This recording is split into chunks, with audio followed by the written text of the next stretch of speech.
Herkese selam. Bugün sizlerle Game of Thrones dizisi hakkında konuşacağız. Videoyu beğenirseniz beğenmeyi unutmayın. Öncelikle fantastik bir dizi ama buram buram tarih kokuyor. Sanki gelecekte geçiyor ama geçmişten bahsediliyor gibi. George Martin'in epik fantazi roman serisi Buz ve Ateşin Şarkısı kitaplarından uyarlanan dizi birçok ilkin ve enteresanlığın da sahibi. Çekimleri Kuzey İrlanda, İzlanda, Fas, Malta, Hırvatistan'da bulunan mekanlar ile Belfast'ta bir stüdyoda yapılıyormuş. Dünyada birçok kanalda yayınlanan dizi ortalama 18,5 milyon izleyiciye ulaşarak en çok izlenen dizi olmayı başarmış. Şu kadarını söyleyeyim.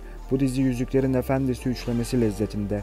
Müthiş senaryosu ve kurgusu, harika görsel şovu ve her biri rollerini en iyi şekilde oynayan süper oyuncu kadrosuyla en müthiş dizilerden birisi. Seyretmeyen çok şey kaçırmış demektir, emin olabilirsiniz. Hadi gelin, hazırsanız başlayalım.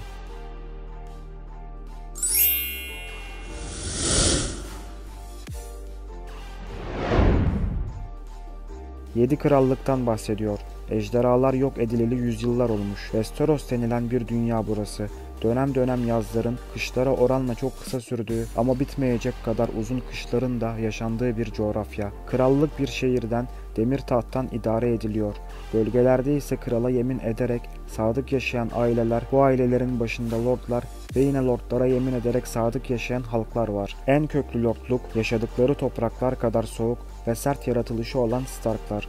Starklar Kış Tepesi kalesinde yaşıyorlar. Zaten en büyük bölge olan kuzey, aynı zamanda krallığın da koruyucusu konumunda. Kuzeyin en ucuna Kış Yarı denilen buzdan bir duvar örülmüş. Burada gece nöbetçileri yaşamakta. Gece nöbetçileri genellikle ölüme cezalandırılmış mahkumların ya da kendisinden ve ailesinden kaçan asillerden oluşturuluyor. Onlar bir tür yeminle ölene kadar gece nöbetine bağlı yaşıyorlar ve evlenemiyorlar. Duvarın ardı daha sert kışlar yaşamakta. Orada kimseye bağlı olmayan yabaniler, devler, insan yiyenler yaşıyor ve hikayemizde Westeros'un kuzeyinde 7 krallığı yüzlerce yıldır koruyan buzdan surun ardında tekin olmayan güçler toplanmakta. Kralın eli diye adlandırılan Kral Sağkol'un kuşkulu ölümünden sonra çocukluk arkadaşı ve dostu olan Kıştepesi Lordu Kral tarafından güneydeki saltanat makamına çağrılıyor. Bundan sonra entrikalar, ölümler, savaşlar ardı arkasına geliyor. Ejder krallar soyundan gelen sürgündeki Targaryen artık fosilleşmiş ejder yumurtalarını canlandırıveriyor ve kış 7 krallık için uğursuz işaretlerle yaklaşıyor. Westeros dünyası farklı bir coğrafya. Mevsimler sabit değil. Adam boyunda kurtlar, neslinin sonu olan devler, ölümsüz yaratıklar var. İnsan hayatının çok ucuz olduğu bu coğrafyada entrikalar bitmek tükenmek bilmiyor.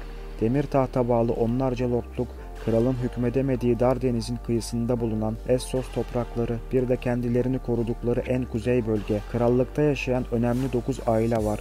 Her ailenin ayrı bir mührü ve birer sloganı bulunmakta.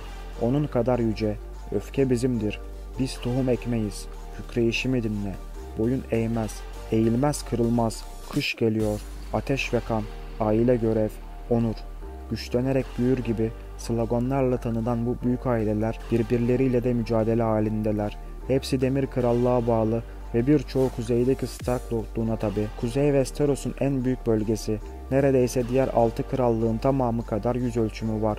Olumsuz iklim nedeniyle nüfusu az bir bölge. Genellikle kalelerde ikamet ediyorlar. Kuzeyliler, Güney krallıklarından genelde ayrı kalarak kendilerine özgü bir kültürle yaşamaktalar. İlk insanların kanından geldikleri söylenir. Dürüstlükleriyle ve cesaretleriyle tanınırlar. Diğer krallardan farklı dini inançları olan Kuzeyliler 7 inancı yerine eski tanrılara inanırlar. Yürek ağaçları onlar için dua edilecek bir yerdir. Güneyliler ise 7 inancına bağlıdırlar. Güneyde eğlenceler, turnuvalar, ziyafetler düzenlenirken kuzeyde tek sorun kışa hazırlanmaktır. Çünkü kışın ne kadar süreceğini tanrılar bile bilemez. Ayrıca güneyde şövalyelik unvanı bulunurken Kuzeyliler şövalyeliği 7 inancı ile ilişkilendirdikleri için çok önemsemezler. Kuzeyliler 12 bin yıl önceden beri aynı topraklarda yaşayan ilk insanların soyundan gelmektedir. 8 bin yıl önce ötekiler denilen ölümsüz yaratıklar topraklarını istila etmeye başladıklarında suru inşa etmişler ve 7 krallığı korumaktadırlar.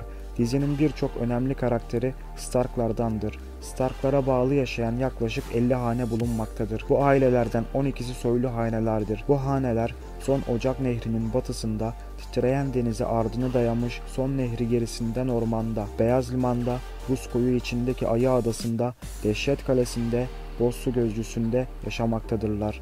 Dizimizin IMDb puanı 9.3. İzleyip dizi hakkında yorumlarınızı yazmayı unutmayın. İyi seyirler. Daha fazla dizi ve film incelemesi için kanalımıza abone olup diğer videolarımıza göz atabilirsiniz.